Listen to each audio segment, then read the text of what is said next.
A Day in My Life, Mother's Day Edition. So, nung Sabado is naisipan kong umuwi sa amin. Kasi nga, magma-Mother's Day na. Then, kinabukasan is umalis kami ni Mama para bumili ng mga pagkain pang Mother's Day. And then, ayun, eto na sa Jollibee kami and umorder nung favorite ni Mamang orderin sa Jollibee. Tapos, ayan siya.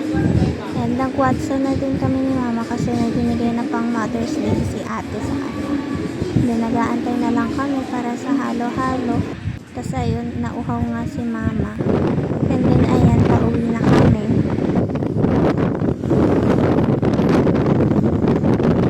Ito yung mga pinamili namin. Tapos, nag-aaway pa sila sa Jodoran. May sinabi ka bang axe? Rexona.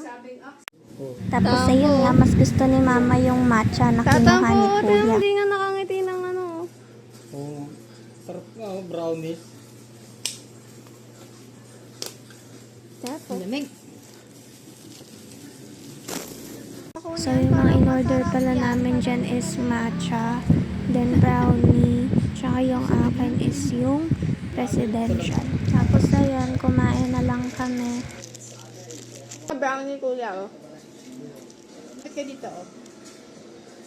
Na! Dito sa brownies na to, eh. Dali! Oh!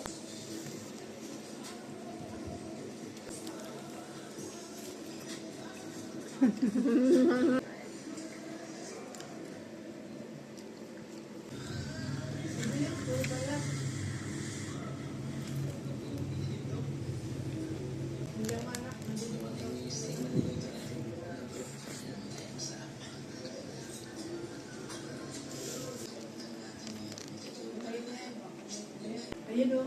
Nak, patayin mo ilaw dito. Mabaho yan. Uy. May ano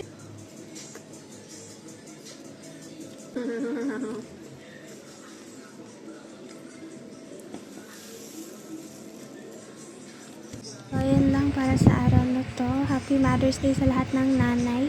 Bye!